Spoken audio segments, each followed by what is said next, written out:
Hello there guys and welcome back to the channel. And even though Odin's spotlight is still for whatever reason not available, posted by Kabam, however the update is out, and that was one of the things that as I was personally most curious about how Odin is going to turn out to be. Now Mangog's abilities got leaked a few days ago and they are already on channel. However, it's good time we go over Odin.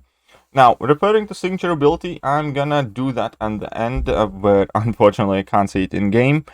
But let's go over rest of his abilities. So, the Odin sleep, I had a very big suspicion that it is going to be integrated here because I think it's always kind of like important part of pretty much every storyline involving Odin. And yes, so Odin sleep is a part of the character. At the start of Odin's first fight as an attacker and every fight as a defender gain Odin's sleep effects. When Odin's teammates win a fight at the start of Odin's next fight, gain Odin's sleep effect. So it's kind of like Apocalypse's mechanic where he goes to sleep, and I don't mind that. It's gonna be annoying because he's gonna lose a lot of his potential if you want to use him for several fights in a row, but with the upside that it is given here with two massive furies if you do use Odin every third fight only, I think it could be very interesting. And it's quirky. It just means that you will not be able to use him in every single fight in a quest, or shouldn't rather be using him in every single. You're gonna need to let the old man rest, and obviously it's gonna be annoying at times, but it's kind of like a quirky thing that, in its essence, I don't necessarily dislike, especially considering what you are gaining for that.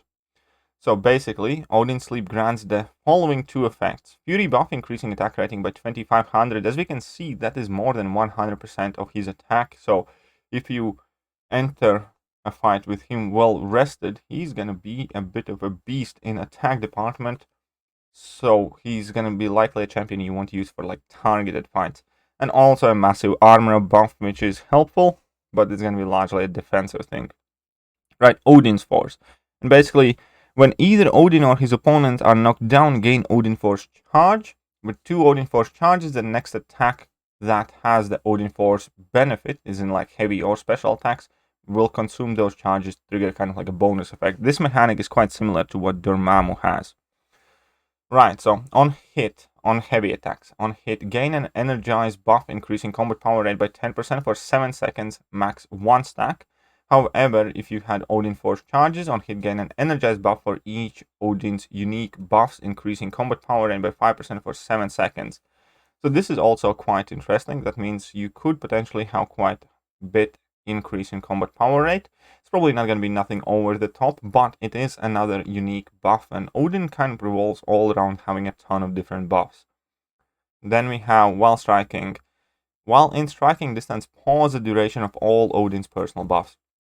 Now, I don't like this thing quite a bit because you're always going to be invited to be ever so more aggressive. This is an ability that translates extremely well to Realm of Legends, but not so much to most of the tricky and hard fights where you have to bait out special attacks, where special attacks push you away from the screen to the other side, or where opponents refuse to throw special attacks. So I don't quite like this mechanic in here, but we're going to see how well it translates to an actual fight. Besides, I think a large part of Odin's value is going to be his pre-fight abilities, where we're going to get to. Now, special one on activation, gain a true strike buff. Wonderful, 7 seconds, but remember, if you are aggressive, you can pause that for much longer, and it's quite possible to maintain this true strike for entire fight.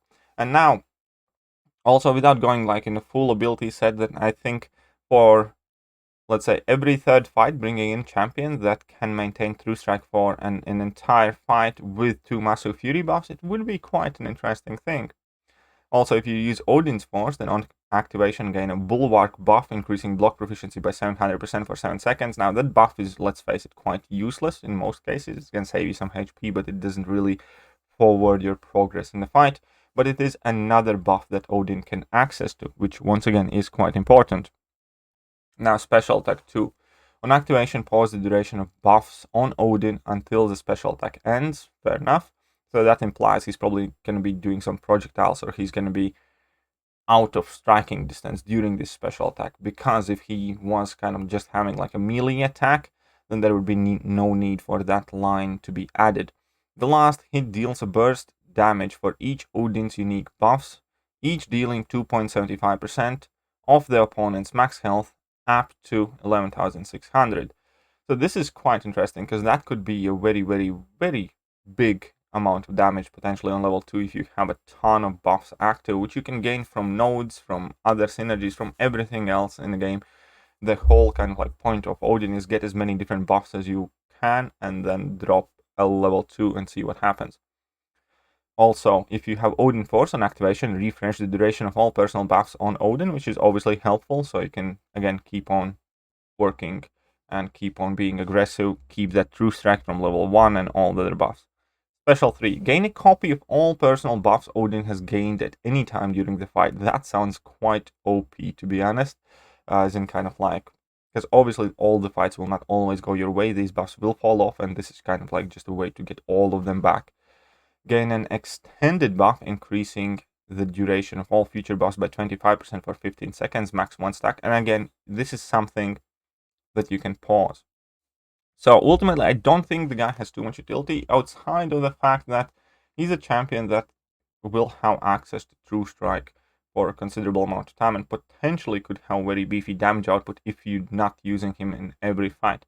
So I don't think he's going to be the greatest. I don't think they made a Doctor Doom or something like that. But I do think they have made something very, very, very interesting that will be very useful for the occasional fight in a quest, maybe not your sole focus.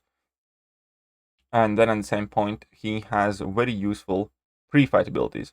Odin can place cross-fight abilities on the next fight from the pre-fight screen. The teammate excluding Odin that enters the fight gains cross-fight ability lasting the entire quest. Now the question is if he can do this unlimited amount of times, or can a champion benefit from multiple of these abilities at the same time, or how does it exactly work?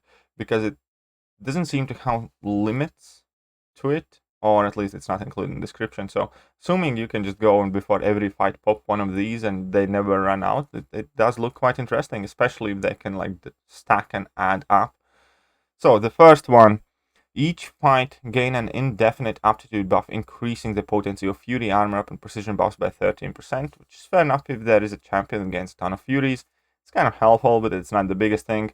I think the biggest thing in itself here is the fact that they gain additional buff, so it could be helpful for buffed up stuff or some other things where number of buffs is important, because aptitude buff for 13% is quite a bit of a weak sauce for most champions. Then we have the next one, each fight gain an indefinite protection buff, preventing loss of more than 18% of max health from a single source.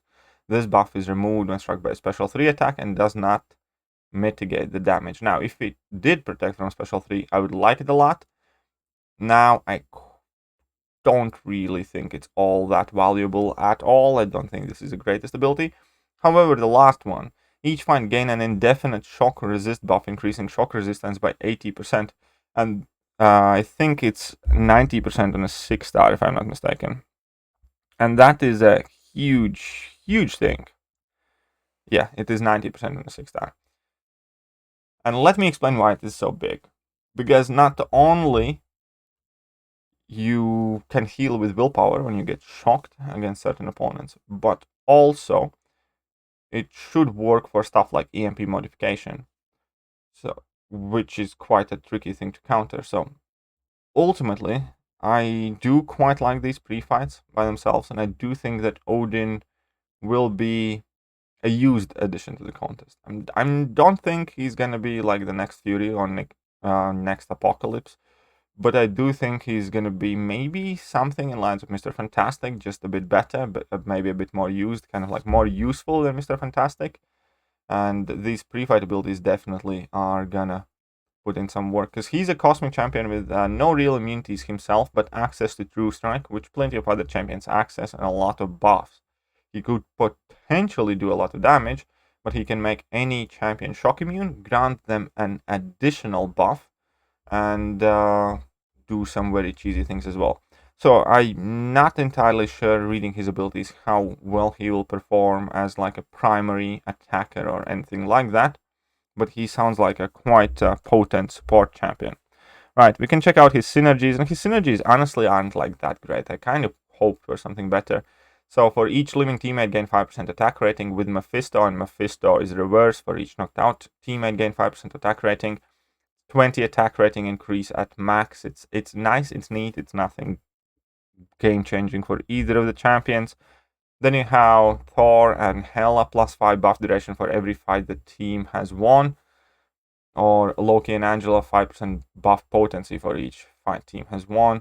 Again, it's neat. It could be fun to test out with the new buffed Angela. If I ever bring her in Labyrinth of Legends, that could potentially do something. But in any regular average scenario, it will not really do much for any of the champions involved here.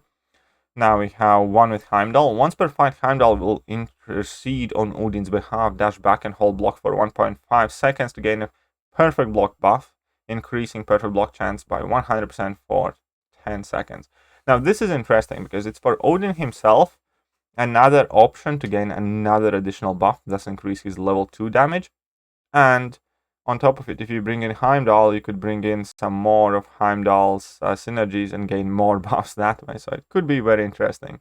And what it does for Heimdall, nothing. It does something for Heimdall synergies. Heimdall's Indefinite Fury, Armor Up, Precision, and Aptitude buffs gained from charging a heavy attack gain. Oh, no, never mind. This one actually does something from Heimdall, because with Heimdall, you lock in your temporary buffs with heavy attacks. So Heimdall's Indefinite Fury, Armor Up, Precision, and Aptitude buffs gained from charging heavy attack gain 15% potency, but it's not really, again, the biggest deal, I think. And then we have with Hela, plus 10% attack rating for final boss node, whatever, and Hela gains Furies quicker, twice as fast, charging heavy attack. That's cool, but nobody really uses Hela unless she gets reworked, so again, it's not too important. So unfortunately, the synergies are much less impressive than I hoped they would be. But let's quickly take a look at the signature ability. And the signature ability, in my opinion, is kind of nice to have. When either Odin or his opponent are knocked down, if the opponent has any of the following buffs, Odin gains a corresponding buff lasting 7 seconds, max 1 stack each. So if they have Fury buff, you gain a Fury buff, increasing your attack by 600. Armor Up, you get an Armor Up buff, Physical Resist buff, so on and so forth. So you basically kind of like mimic their buffs whenever you knock them down. And yes, it does give you access to some new unique buffs that you didn't have before, but ultimately I don't think it's really all that here when it comes to signature ability. So, what do I think about Odin? He's a champion that I definitely want to have, because I do not have a clear idea of exactly how good he's going to be, but I do know for a fact that he could and most likely will be, at the very least, useful for his pre-fight abilities, making champions shock immune when you have to, and then perhaps bringing him in for like one fight to hit quite hard and as a true strike champion. But we'll see exactly how it works out, but I am quite interested. Ultimately, I did hope for him to be better, I'll be honest, but that's, again, all of us being very hype. Maybe he's going to be extremely good. I don't think so, but maybe. I don't see much utility outside of true strength there, and a ton of different buffs. But the pre-fight thing is quite sweet. So we'll see what happens. Anyways, I hope you guys enjoyed today's video, and if you did, hit that like button, hit that sub button, hit all the buttons, and I'm gonna catch you guys soon. See ya.